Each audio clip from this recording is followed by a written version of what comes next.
Welcome back to Beyond the Uniform. I'm Justin Asiri, and each week I meet with military veterans to talk about their civilian career, what they do, how they got there, and advice for any other veterans who want to pursue that career path. Today is episode number 167 with Aaron Stachel. He was running a company at the time, but he was a VC prior to that, and he had a very similar background to me. So he went to West Point. He was an Apache guy. He was in the first Iraq War. I was in the second Iraq War. He went to business school and then got a job in DC. And I was like, well, that's what I want to do too. How do I do that? And he said, don't bother. It's impossible. And and he wasn't really wrong, but had I tried to get into venture capital out of business school, I don't think I would have been successful. Well, a special thanks to all of you who received my newsletter and filled out the survey about which types of interviews you'd like to hear more of. The number one requested type of interview was with someone in venture capital. And it has taken me a very long time to connect with a veteran who is in that career path. It is very, very rare. They are a unicorn crossed with a bald eagle. That's how rare this is. Aaron is awesome. I met him through a connection with a friend, and I think that you'll really enjoy this interview. If you're interested in venture capital, we cover a lot having to do with that, and the good, the bad, and the ugly. I think Aaron's very transparent on it. If you're interested in entrepreneurship, this is a great way to know your enemy. It's a great way to get a sense for what's happening on the other side of things if you choose to go down that path of fundraising. But even if you're not interested in venture capital or entrepreneurship, I think there's a lot that we discuss about that is really helpful. VCs are known for a high-intensity lifestyle of networking. And from my other interviews with Beyond the Uniform, I know that networking is a sticky subject with many people on active duty and many veterans. And so we talk about that, how veterans might approach networking in a way that makes sense for them. We talk about career paths. We talk about all sorts of different things I think that are relevant regardless of your career ambition. So I hope you enjoy this. My apologies about 40 minutes in, I let an F-bomb fly. That was not intentional. I got caught up in the heat of the moment of a very exciting conversation with Aaron. So apologies on that, but I'm not sorry enough to bleep it out. That's just too much work. As always, at beyondtheuniform.io, you'll find show notes that have links to everything we discuss. Aaron throws out 4 really, really great resources. If you're interested in venture capital or entrepreneurship, check them out in the show notes. Let me know what you think about this episode in the comments section right there. And if you have time after all of that, a positive review on iTunes would be greatly appreciated to help to get the word out about the show. So with that, let's dive in to my conversation with Aaron. Well, joining me today in Denver, Colorado is Aaron Stachel. Aaron, welcome to Beyond the Uniform. Hi, happy to be here. I wanted to give listeners a quick background. Aaron is a principal at PV Ventures, which is a seed-stage venture capital fund that primarily invests in Colorado-based software companies prior to their first institutional venture round. Aaron started out at West Point, after which he served as an aviation officer in the Army for 10 years. Aaron holds an MBA from the University of Denver. So Aaron, maybe to kick things off, if someone is on active duty and they're listening and somehow they've never heard of venture capital, how would you explain what venture capital is and what a venture capitalist does? Yeah, I think an easy way to think about it is it's like a mutual fund for startups. So whereas a mutual fund gets a bunch of different investors, they pool that money together and then they diversify it out across a portfolio of publicly traded stocks. We're doing something similar in that, we go around to high net worth individuals that we call limited partners, and we get capital committed from them, and then we pool that into a fund that we take out and go and try and find early stage startup companies that we can invest in and own their equity, and we expect them to grow and ultimately to get to an exit, and then we return our investors' capital plus a nice rate of return is the goal. How are you finding these companies? And so we get a lot of our deal flow from our network, and that includes other investors, technology executives that we know. Sometimes it comes via service providers like attorneys and consulting CFOs and people that work with a lot of startups that might be raising money. And so a lot of what I do is building a network of people that, if they're starting a company or they know somebody that's starting a company that looks interesting, that they know to point them at us and to start a conversation. And to set expectations for listeners, I want to try to get at some sort of breakdown of how many investments you make in a year versus how many companies you look at or people you meet with. Do you have a sense, either on an annual or a weekly or a monthly basis of just what that breakdown is? Yeah, it tends to be a little bit cyclical. So or seasonal, I should say. So the spring tends to be very busy. The summer ends up being quiet, and then you end up with a very busy fall.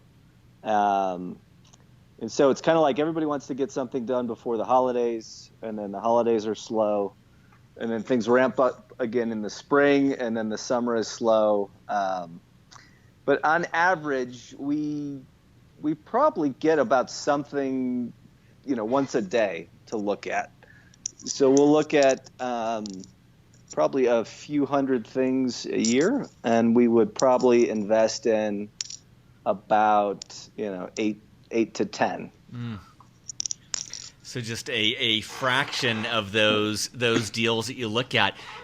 What is it? I mean, I imagine that many of the veterans listening to this are interested in entrepreneurship, and I imagine that some of them are interested in venture capital. I'm curious, when you're looking at companies, what makes the difference between the investments you make and the investments you don't make? Like, what sorts of things stand out to you that make you think this is worth going in on? Yeah, it's at the stage that we invest, and we invest kind of pre-institutional VCs, so we call it seed rounds. So these are companies that have generally, a lot of them don't have any revenue yet. If they do, it's very early revenue. And so there's not, in terms of metrics that you would look at in evaluating a later stage private company or a public company in terms of, margins and, growth rates and things like that. They just don't exist yet for the companies that we're investing in. So it's a lot more subjective. And so we tend to look at kind of the big picture in terms of is it a large and growing market to where you can build a big business in it. Because venture capitalists are looking for things that can grow really big, really fast to kind of condense that down. So the types of things that we're looking at to see if that is possible, is it a big enough market where we can get a reasonable amount of market share and create a big company? Does the product kind of sales cycle and market, does it support a fast growth rate? So you're looking for some structural things like that. And then you're looking at sort of a unique solution that's solving a problem in that big market. So, do the customers in that market feel, a strong pain point that this entrepreneur founding team is going out to solve? And is it a team that can execute? So, a big market, a great team that's going to go solve a big problem, a big important problem in that market, the type of problem that people are willing to go spend time and money implementing a solution. So it's really we do a lot of due diligence around sort of validating assumptions around those things. But at the end of the day, it's a lot of qualitative judgments rather than quantitative, especially at the stage that we're investing. And just to maybe set the landscape, my understanding, and correct me if I'm wrong on this, but it seems like you've got, if you think of the life cycle of funding of a company, you've got probably like it starts with maybe the entrepreneur putting in money. Maybe it expands from there to like a friends and family round where they collect money from people who know them and believe in them. And then after that, it would be the seed stage. And then after that, a series A, B, C, all the way up to maybe even private equity investing, and then eventually maybe going public, and then being in the realm of public equity. Is that kind of the broad strokes of a fundraising cycle? Yeah, that's exactly the right way to think about it. And so, as you mentioned, seed is on the very early part of that curve where we invest. What's given that you focus on that seed stage, what are things that you like about that stage of a company, and what are some things that you dislike about dealing with companies at that stage? Well, I think it's kind of two sides of the same coin, but the thing I like about it is it's really sort of big picture vision, and kind of you're talking to these founding teams that the way that you make money in venture capital and being an entrepreneur is to figure something out that nobody else or very few people really understand yet. And so you're talking with these people that generally have a vision for the way that things are moving or changing, or a way to solve a problem in a new way that kind of unlocks a lot of value. And so that's a really exciting kind of place to be versus a later stage private equity investor. They could get by without ever meeting the management team and just kind of studying the spreadsheets and the numbers and still do okay, where we're kind of really making a big bet on this team. And so getting to know them and understand them and their vision for the future, you meet a lot of interesting, really kind of people who are focusing on something that they're really passionate and excited about. And so I really love that part of it. The downside of that is, your decisions are, there's a lot of risk at that stage. There's a lot of unknowns. And it's really easy to talk yourself out of just about any investment you want to do. And so trying to figure out when you should actually say yes can be really, really challenging. It's so funny you say that, because I think back to like business school, and I think back to stories you hear where, if you could present Google or Amazon or Uber or some of these like incredible investments to a group of people, in the earliest days, it's so easy to say no. I just imagine it must be so easy to poke holes in every single business. And it's interesting you say that, because it seems like it would be such a challenge of knowing when to actually put down a bet and when to listen to that voice that says no. But I imagine there's things that are worrisome and scary about every business.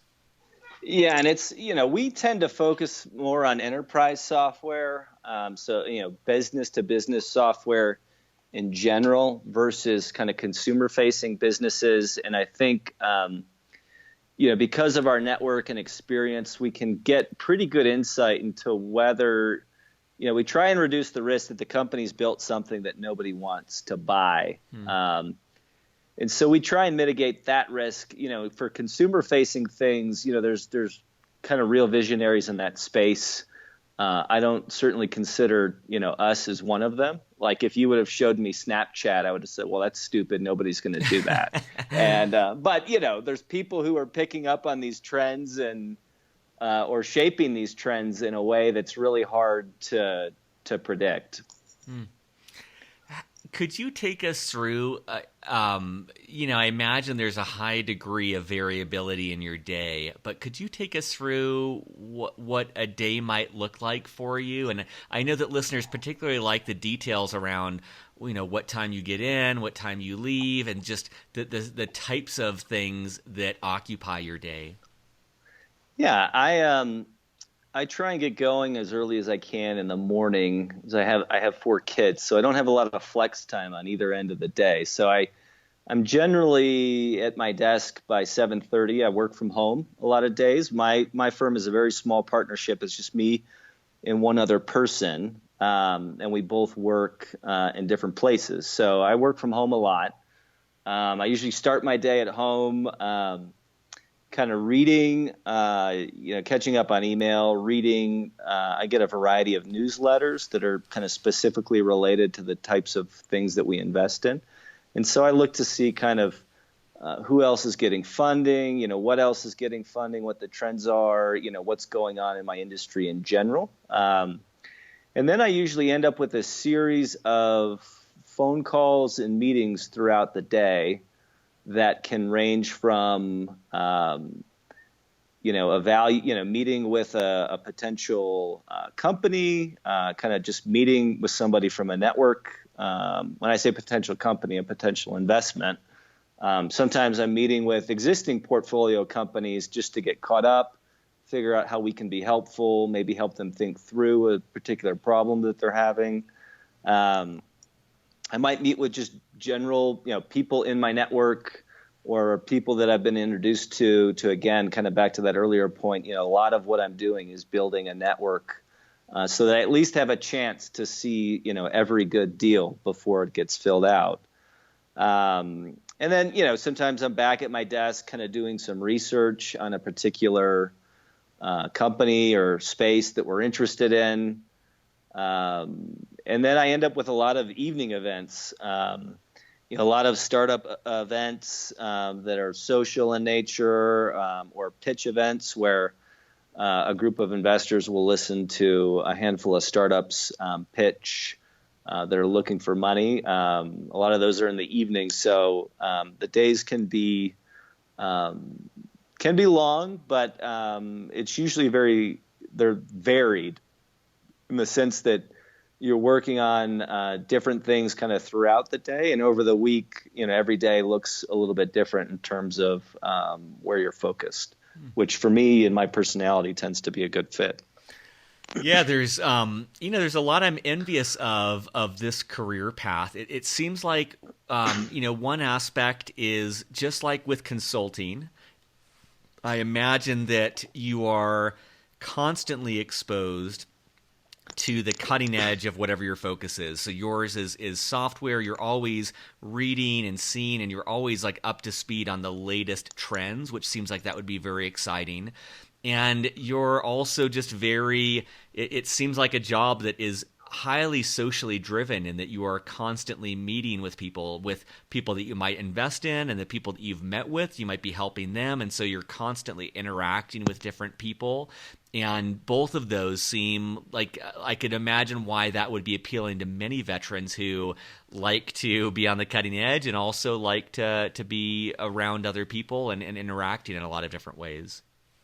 Yeah, I think, as an aviation officer, I had a little bit of that where, some days, you're flying, or you're, maybe you're in your office, working on administrative stuff, or you're heading over to the hangar to meet with your maintenance guides, or you're headed over to the headquarters for a staff meeting or something. So, I had a very varied pace in my Army life too, and I think it suits me. I think the people I think would struggle with this type of career, if you get really passionate about something and you really like to kind of sink your teeth into it and really dig in, that can be, you won't get that. And I end up knowing a little bit about a lot of things, but I never really become an expert or really dig in on any one thing. And so I think depending on your personality, that can be a pro or a con. That's interesting. And that seems probably similar to consulting as well, where it seems like your typical person in the military is really great at executing and probably enjoys the execution. And it seems like venture capital as well as consulting, you're not executing. You're more evaluating and maybe advising, but you're not actually like rolling up your sleeves and doing the work. And I can imagine that at times can be frustrating if you get really excited about an idea. Yeah, it's very similar. The critics of consultants will say, they don't have any skin in the game, and they come up with a plan and leave, and somebody's got to actually do all the work. They might help you unearth some insights or help point you in a better direction, but at the end of the day, you've got to do the work. And it's no different in venture capital. We do have some skin in the game from the sense that we've invested some financial capital in the company. But at the end of the day, they've got to do all the work. We're helpful where we can be, but we really don't get to take that much credit for it, nor should we. This industry of venture capital has been probably the most requested industry from listeners. I know there's been a lot of interest in this, and it's taken me a long time to find someone. There's just not a lot of veterans who have gone into venture capital. And I was curious if you'd be willing to share your story of, like, how did you go from the Army to ending up in this highly sought after but also extremely difficult to obtain role? Yeah, so I get this question a lot, kind of to your point. A lot of people are interested in it, and besides, will you fund my company? How do I get into VC tends to be sort of the other most asked question. And so my story was I came out of the Army. I was in Colorado. My wife's an attorney, and we loved it here. We wanted to stay here. She had a great job, and so I did my MBA here, University of Denver. And while I was in business school, I worked with some startups as, my military network was great. So I got an internship working for a venture-backed company that was run by a former Navy F-14 pilot, Top Gun guy, who I got connected to through a business school professor who was a former Navy pilot. And pulled me into this group of sort of military aviators who would grab a beer every once in a while. And so that pulled me into an internship with a venture-backed company, and I got really kind of excited about working in an early-stage company. And then things were kind of in a little bit of tumult. That CEO actually got replaced right before I finished business school, and I ended up having to go find another job. And I ended up taking a job at a big global mining company, doing some M&A and investor relations and strategy work.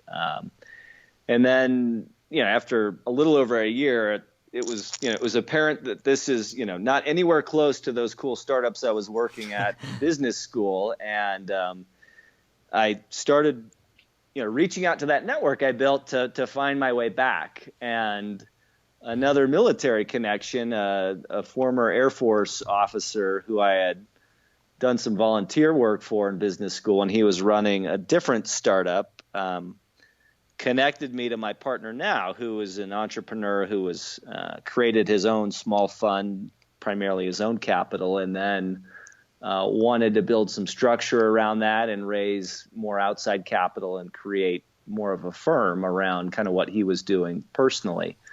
And they had recently had a conversation that he was getting so busy, he wasn't going to be able to grow this without some help. And I was just in the right place at the right time and got connected to him. And it was a very small fund. Again, it was mostly his own capital, but I was in a good place where we didn't have kids yet. My wife had a good job, and we could take a little bit more risk reward. So it was just kind of the right opportunity at the right time. And, it's been 5 years now. So it's funny because when I was in business school, there was a guy who spoke on a panel in a class I was in he was running a company at the time, but he was a VC prior to that. And he had a very similar background to me. So he went to West Point. He was an Apache guy. He was in the first Iraq war. I was in the second Iraq war. He went to business school and then got a job in VC. And I was like, well, that's what I want to do too. How do I do that? And he said, don't bother. It's impossible. And, and he wasn't really wrong, but, had I tried to get into to venture capital out of business school, I don't think I would have been successful. Yeah, it seems like it's a mixture of having the right skill set and serendipity, but also putting yourself out there and always meeting people. And so it's an interesting, probably similar elements to so many other interviews I've done before. But I can imagine it's almost like getting struck by lightning.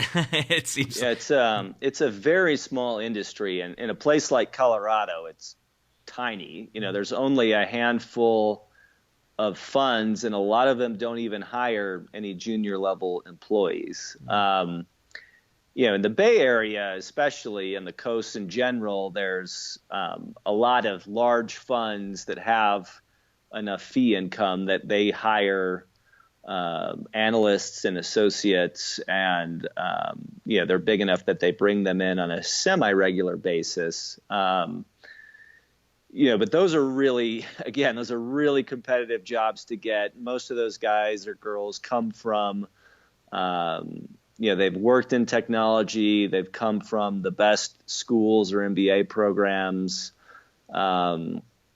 Extremely competitive, and the other thing is those entry-level roles rarely transition into a career path. The general sort of, associate role at a VC firm is a 2 to 3 year stint, and then you're expected to leave. And a lot of them will either join a portfolio company of that firm, or they will maybe go start their own company. But most of the investing partners were founders, or they came in as an investing partner after they had maybe some success running a company, or, some people get into venture from private equity or investment banking.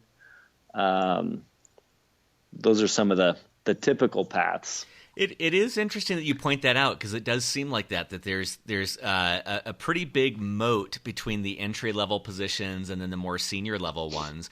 And I like that you point that out, that there is that 2 to 3 year period in which the junior associate or the associate's looking at deals and potentially joining one, or maybe, ideally they're seeing so many different companies on a daily basis that they start to see a trend or maybe a need in the market or a direction that things are going, and that might be an edge for their starting their own company.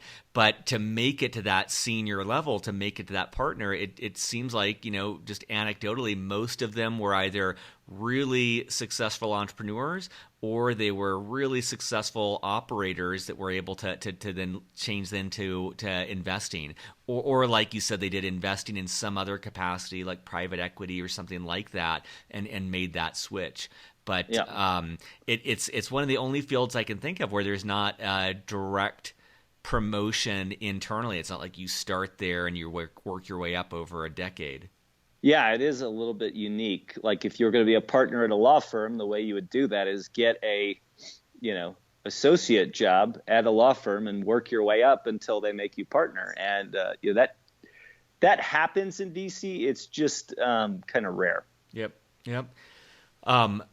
One thing I'm wondering is, I know a lot of people listening to this, and just statistically, a lot of veterans aspire to start their own company. I'm wondering if you have any advice for a veteran who wants to start a company in terms of how do they get in front of someone like you? Like, what is the way in which one goes about raising money? Yeah, I think, one caveat to that question is most businesses, either can't or shouldn't raise venture capital. Venture capital is a very sort of unique funding mechanism that works really well, again, for things that can grow really big, really fast and end up consuming a lot of capital. Most companies, most of them raise a little bit of friends and family or angel money to get started, but then they tend to they tend to sell, sell stuff for more than it costs them to make or deliver their service. So, they make profits and they grow kind of slowly over time. Maybe they can access bank debt eventually, but the vast majority of businesses grow that way. So I think there's a misperception that I've got a startup company and it's young and it's small, so the right funding source is venture capital, and that tends to not be the case more often than not. But if you do find yourself in the type of company that can grow really big, really fast, and in order to do that, you're going to consume capital, then it can be a really great fit, and it ends up being a win for the investors and a win for the founders. And a little bit depends on where you're at. I'm in the venture sort of market is in a very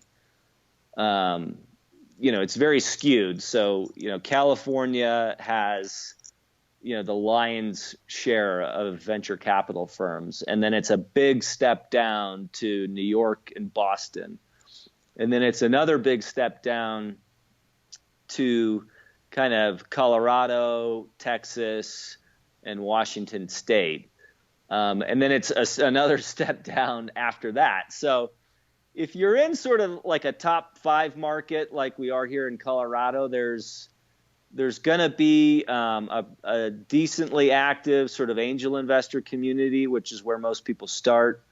Your angel investors are usually a great way to get connected to the local VC firms. Again, you've probably got advisors and mentors, your peers of other entrepreneurs that have started companies and raised money. That's one of the great things about a lot of these companies that work in a co-working space. There's somebody around you who's solved the problem that you're trying to solve in a lot of ways or a lot of times. And so, you kind of have to leverage that network, and getting a warm intro is often better than coming in cold through the website. But I do look at everything that hits our contact form on our website, and I'll take a look and see if it might fit our high-level criteria and if it's worth taking an intro call or meeting. So those are kind of the typical ways.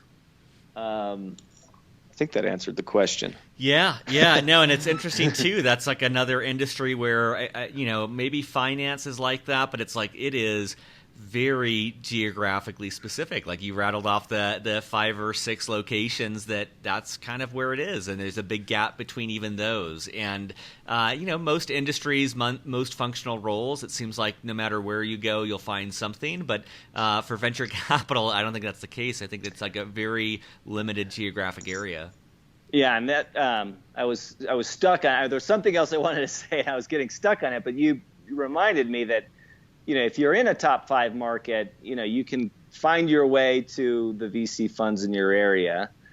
If you're kind of outside of that, there's a decent chance there might not be a local VC fund at all.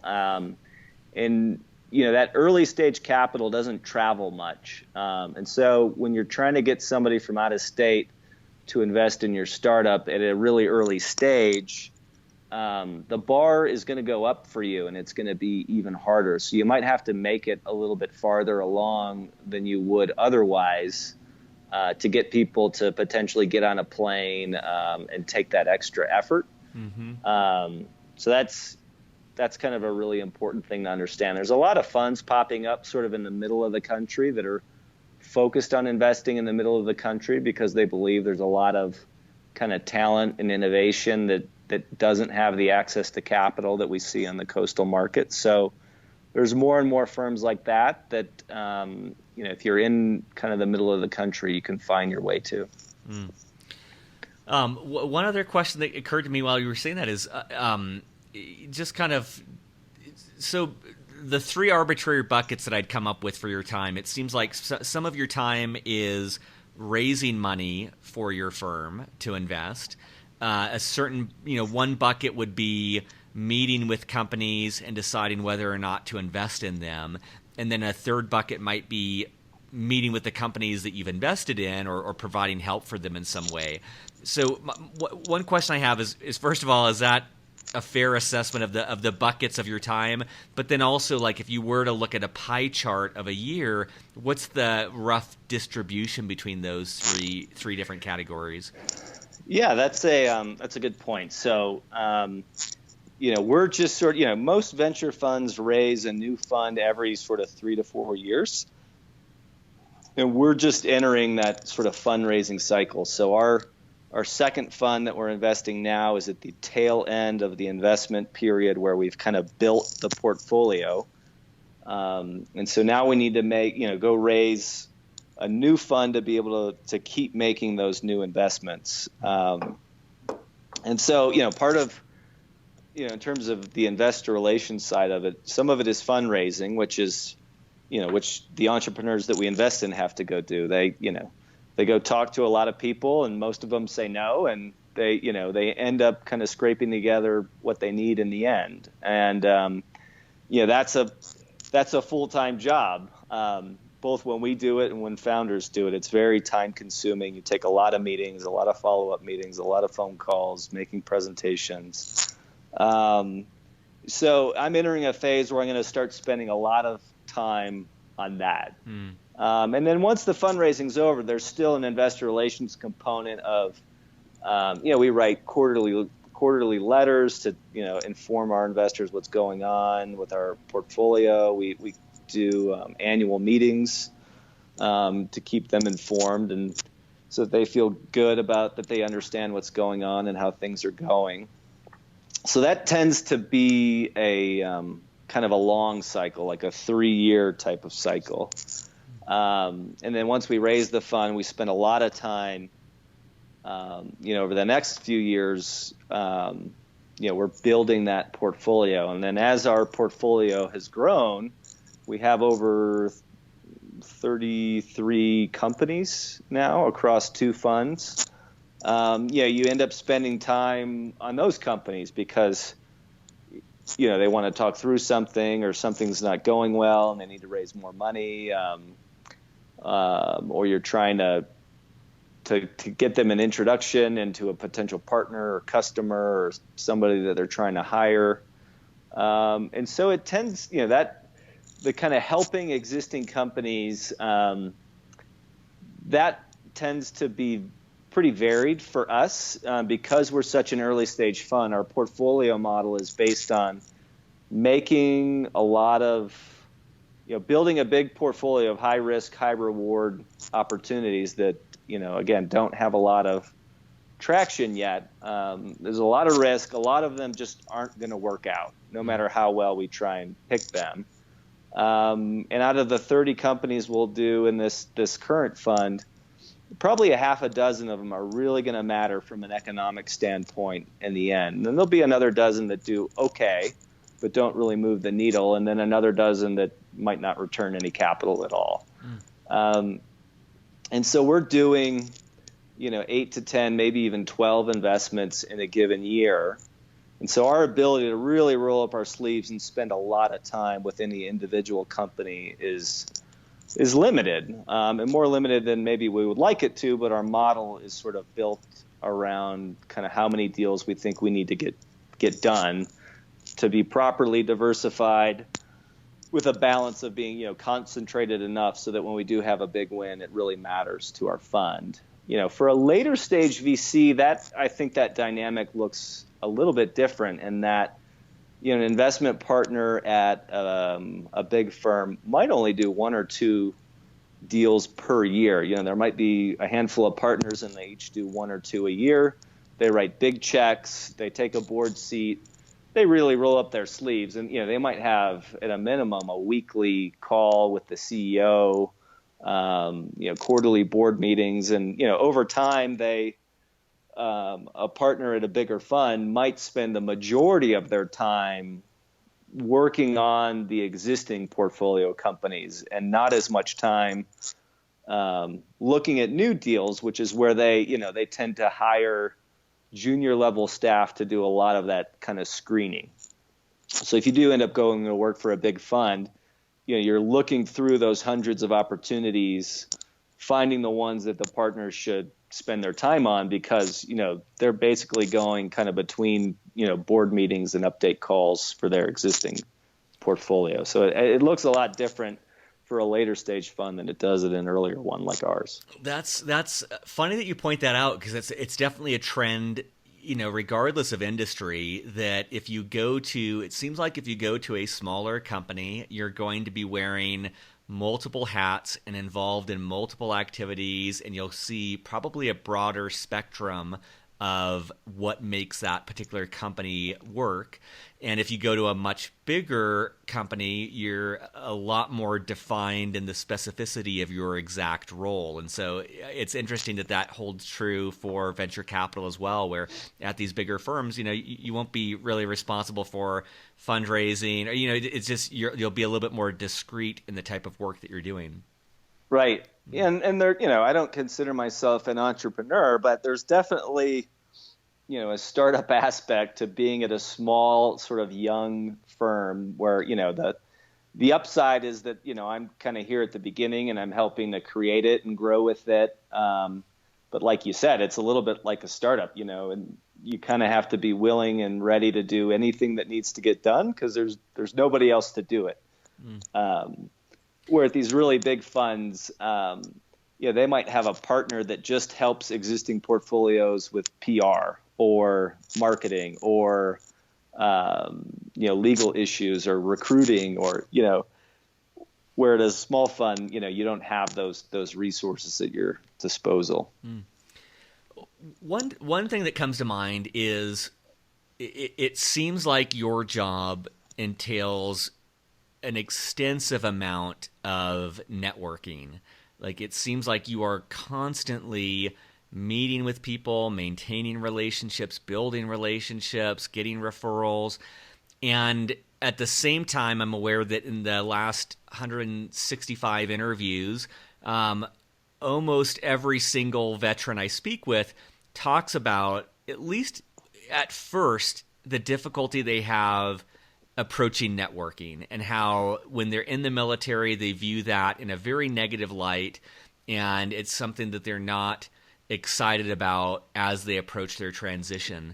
Do you have any advice for people on active duty about how they might approach networking in a way that doesn't feel slimy or doesn't feel like it goes against their values or their culture? Yeah, I think, just to kind of reiterate your point, it's, it is extremely important. And I was a little bit, it was an eye-opener for me. I was able to get a job coming out of my MBA program kind of through a company that was on campus recruiting. But I was surprised that once I got to this big company, that how important networking still was.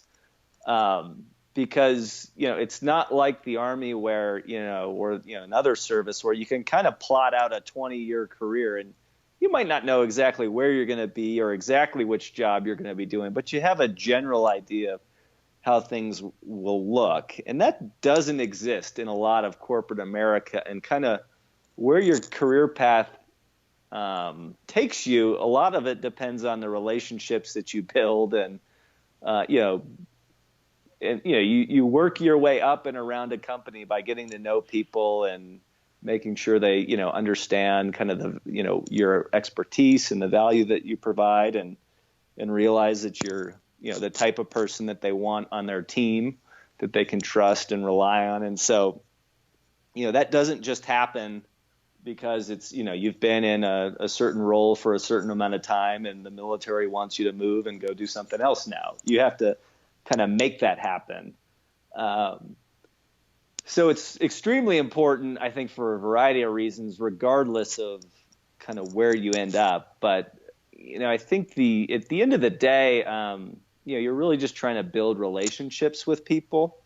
If you look at it where, I need to go meet people that can help me and I'm going to ask them for stuff, then it does kind of feel slimy because it feels one-sided. But if you go into it from the perspective of, I'm not going here to ask for anything. I'm going here to build a relationship with people and, figure out kind of what they do. And maybe there's a way that I can be helpful to them. And, and Colorado is well known for its entrepreneurial community having a motto called "Give First," and the idea is that you engage with the community first by providing some value, and people will kind of reciprocate with providing you value when the time is right. And so a lot of what networking isn't just meeting people, but it's building a relationship. So when the time is right and you need something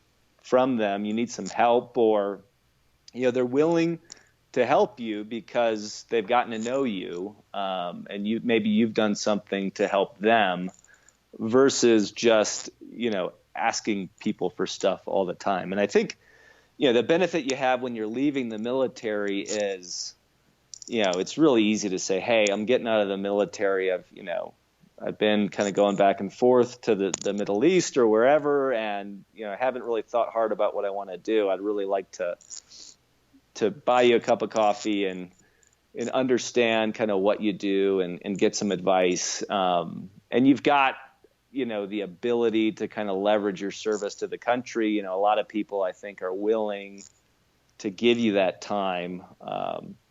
And I certainly try, there's a lot of people who did that for me, and I always try and do that, especially for other veterans who are trying to sort through that.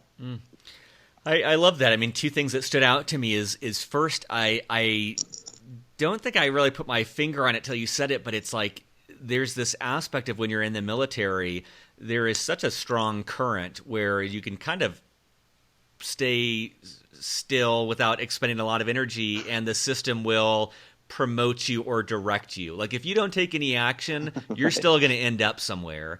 And on the flip side of that, in the civilian sector, at least my experience, and it sounds like yours as well, it's like you have to have a fair amount of volition, and you have to put a fair amount of energy into the system to change states. If you want to go to a different job or be promoted or a different area geographically, it's not going to happen without a fair amount of elbow grease. And so I like what you're saying, which is like networking or relationship building or whatever term someone wants to give it that feels okay to them. That's the primary vehicle that happens. It happens through, I would say of 165 interviews, I would say at least 60 or 70% of people got their job because they knew someone or someone told them about an opportunity. It wasn't just them going through the front door. So I think that relationships play a pretty big role for people in their career. But what I like, the second thing I like that you said is this thought of approaching it as adding value. And I like Gary Vaynerchuk and his podcast, Gary V.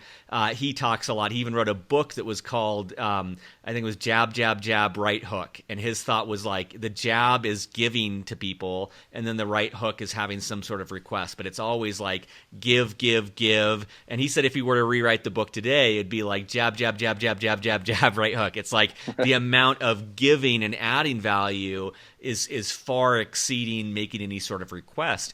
And from my experience, most veterans I think are very giving. I mean, they took like an oath to to put their country first. Like they're exceptionally giving, and I think that sort of teamwork approach comes naturally. And so what I like about what you said is taking that approach of adding value. Like, hey, here's someone. What could I do to help them out? Is there anything I can do or say that will help them out? And if that's your mode of operation, eventually, I'm a believer. You can call it karma or whatever you want to call it. Like, eventually things come back to you.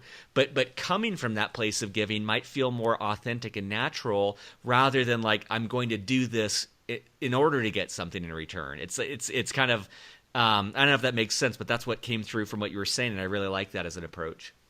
Yeah, I think that's right. And like I said, you may not have an obvious way to add value, but when you're making the transition, you're in a great kind of place based on your service to ask for people to give first to you.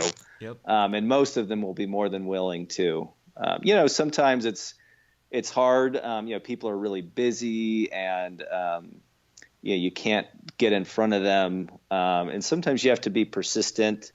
But most people will make some time for you, at least a phone call or answer some questions over email or something.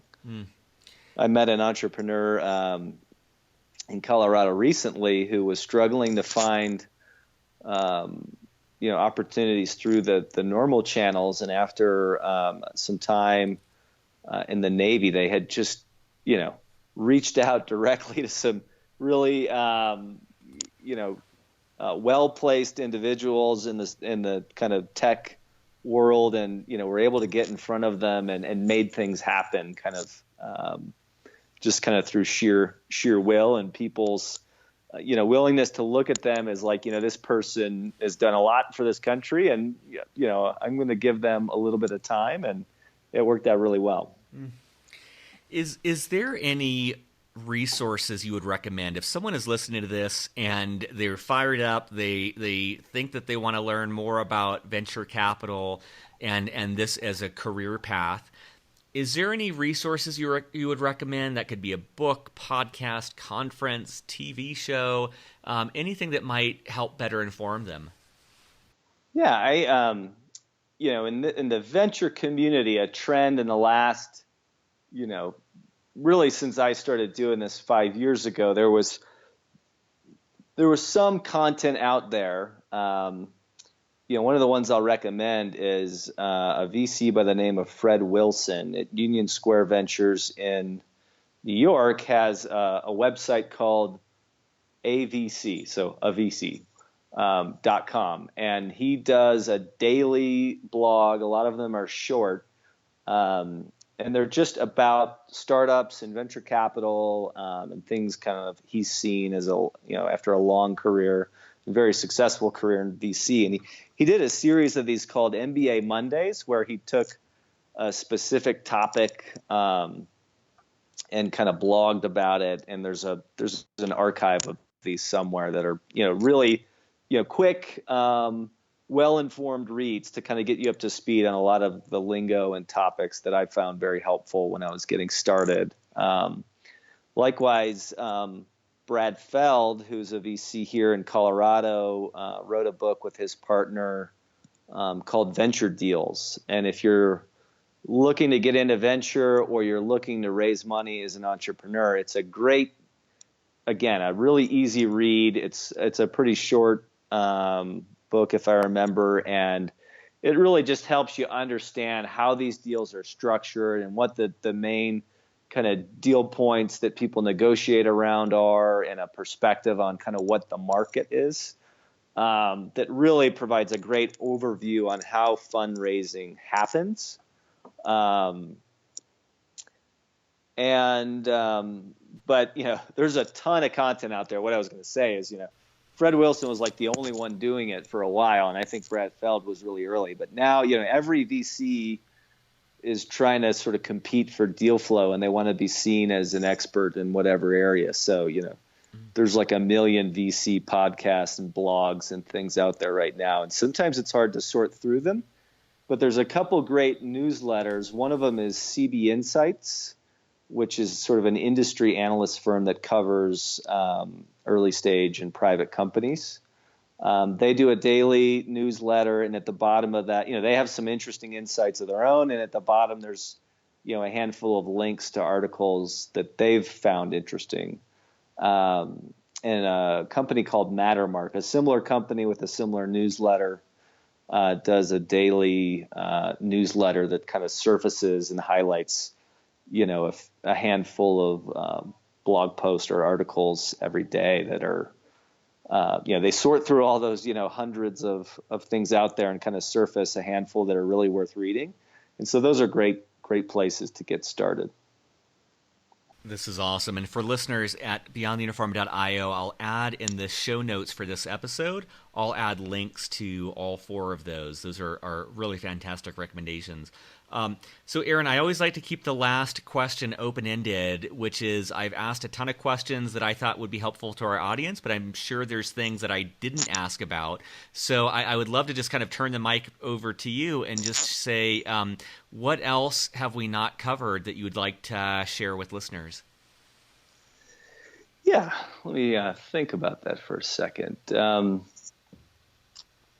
Yeah, I think, in terms of going into venture capital and into startups, I think, one thing that I don't think I fully appreciated till I was in this world was the sort of risk reward paradigm that, especially in the military, your kind of salary, if you just sort of keep, as long as you don't get fired, you kind of know exactly how much money you're going to make at any kind of different grade or years in service. You can kind of figure all that out. Your healthcare is taken care of, et cetera. Whereas if you jump into the startup world and working at a small fund has a lot of this kind of dynamic, if we're not successful, then we can't really raise another fund, and we're going to run out of fees from the current fund, and you basically have to go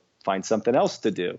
And if you're working at a startup, most startups fail. I mean, that's just a fact of life. As much as you hate to think about that, if you look at the statistics, that we invest at the seed stage, less than half the companies that raise a seed round even make it to, that first institutional Series A round. So, the risk and kind of how many things just don't work out. And venture funds, a lot of them don't work out and deliver high returns. So you have to be comfortable with taking that elevated amount of risk that, if things don't work out, you're going to have to go find something else to do. And you're going to, a lot of times in this world, it's, people don't hold your failures against you because, that's just the reality. And a lot of times you get some scars and you learn some things that are going to help you on the next time around. The flip side of that is when things work out, they can work out really, really well. If you've, as a startup founder or as a venture capitalist that builds a great portfolio and delivers big returns, you're getting a cut of that return, typically called a carried interest. So, you have to be comfortable with the fact that, you're going to get usually a salary, but the majority of your compensation is going to come from some performance. And, it takes a long time to figure that out. A venture fund is usually a 10-year limited partnership. A lot of startups aren't going to exit until they're, 7 years or more down the road. So you're really kind of committing to something for a long time, probably not making a ton of money in the short term. And then things, with the hopes that things will work out and you'll do really well.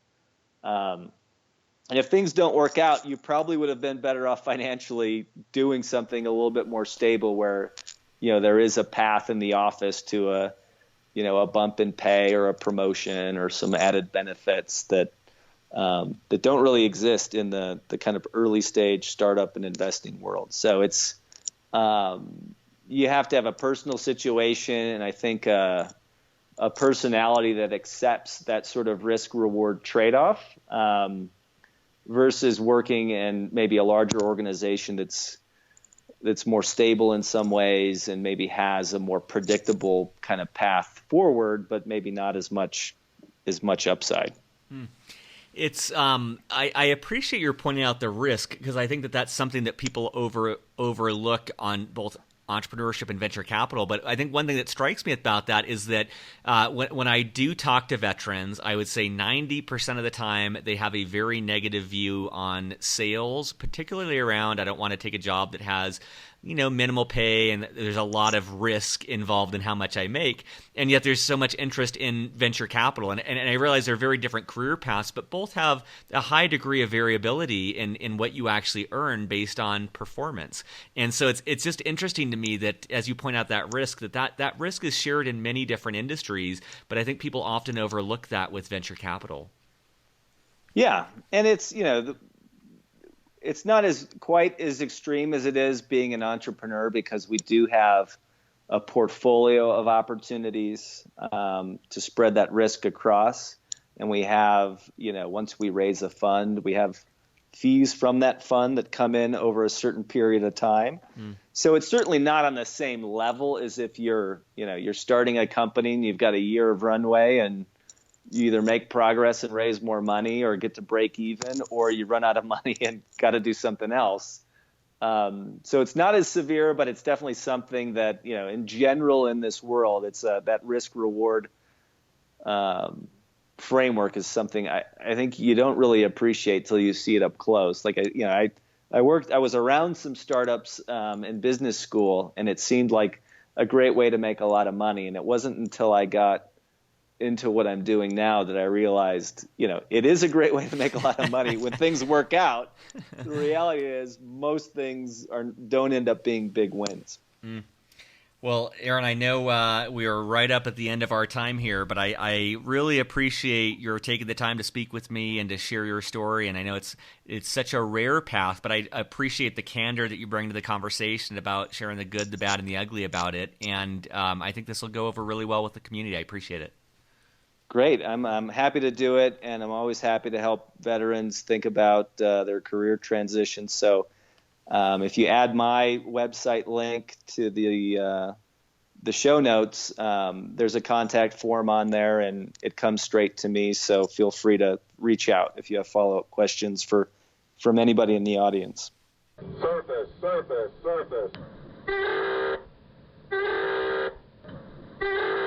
I always feel on the stinger of these episodes that it's like that Ferris Bueller moment where Matthew Broderick looks into the camera and says, "You're still here?" at the end of the movie. So if you have stuck around this long, thanks for listening. I would always welcome any feedback on how to improve the show, what sorts of guests you'd like. You can email me at justin@beyondtheuniform.io. You can leave a comment in the comments section, or you can reply to my twice-a-month email newsletter that you can sign up for at beyondtheuniform.io. I hope you enjoyed my conversation with Aaron. It took a very long time to find someone with his background, and I think he covered a lot of ground that's just very, very helpful if you're evaluating this as a career path. And although we talk about how difficult it is to achieve this, there are still many veterans that achieve this career path. So if you're excited about this, don't let the numbers deter you, but let them inform you on how to go about trying to get this sort of position. So that is all for today. I will be back next week with more interviews with military veterans about their civilian career. Have a fantastic week.